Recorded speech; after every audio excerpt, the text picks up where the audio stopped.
sakabeh ulama, sakabeh para wali di masyrik dipika maghrib,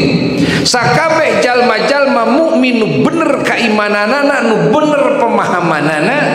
kabeh pada mendambakan menang hampura Allah, mendambakan menang rahmat Allah, komo nuru masa loba dosa, gitu kan? Di dia aya angin segar. Aya naon? Angin segar, kan? Melalui keterangan iya dipikir dibulak-balik cacak Abu Lahab kafir bari dicaci ku Allah dina Qur'ana paehna kafir eta gara-gara pirage gara-gara ngarasa bunga ya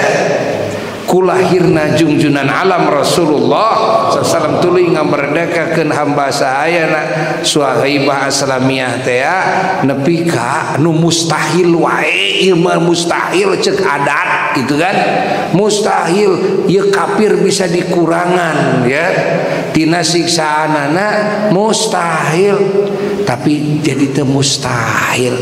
nada aing mararasaan mah iman da aing mah percaya aing mah aya cinta najan teu sampurna oge aya ngagungkeun najan teu sampurna oge ka junjunan alam Rasulullah sallallahu alaihi wasallam kan tah kitu ya aing ge sarua rek milu bunga ayeuna mah rek milu ato tuli rek ngorbankeun itu mah ngorbankeun hartana Siti Suhaibah Aslamiyah aing rek ngorbankeun beas ngorbankeun domba ngorbankeun duit pake muludan gitu kan milu ngarasa bunga kulahirna junjunan alam Rasulullah sallallahu alaihi wasallam sugan jeung sugan cacak-cacak Abu Lahab geus meunang keringanan beureun tinggal komo kuring sugan jeung sugan kuring meunang komo menang naon menang komo cacak Abu Lahab kafir geus kitu tah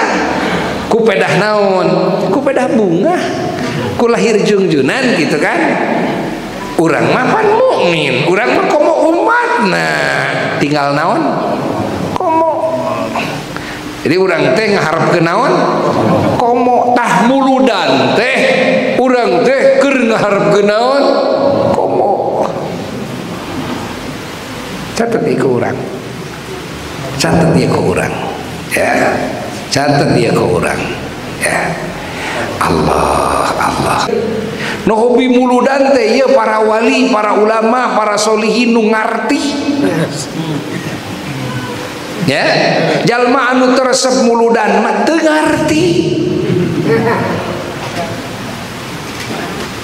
das ningali para wali mah para ulama hobi muludan teh karena naon karena ngarti karena nyaho gitu kan kalamun aya muslim ya teresep muludan karena naon teu ngarti kusabab para wali para ulama mah ngarti kana piuntungeun di akhirat ngarti kana piuntungeun pibagjaeun wah ngarti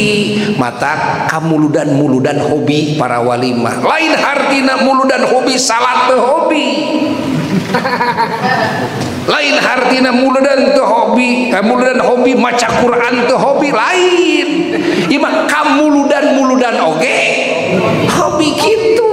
eces henteu tong dianggap nu tukang muludan teh tuluy wani ninggalkeun salat gitu kan eta masih lain ya bener kitu teh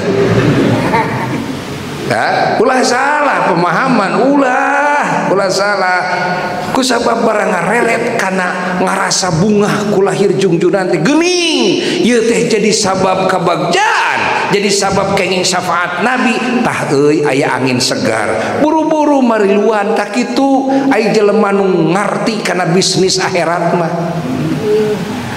eces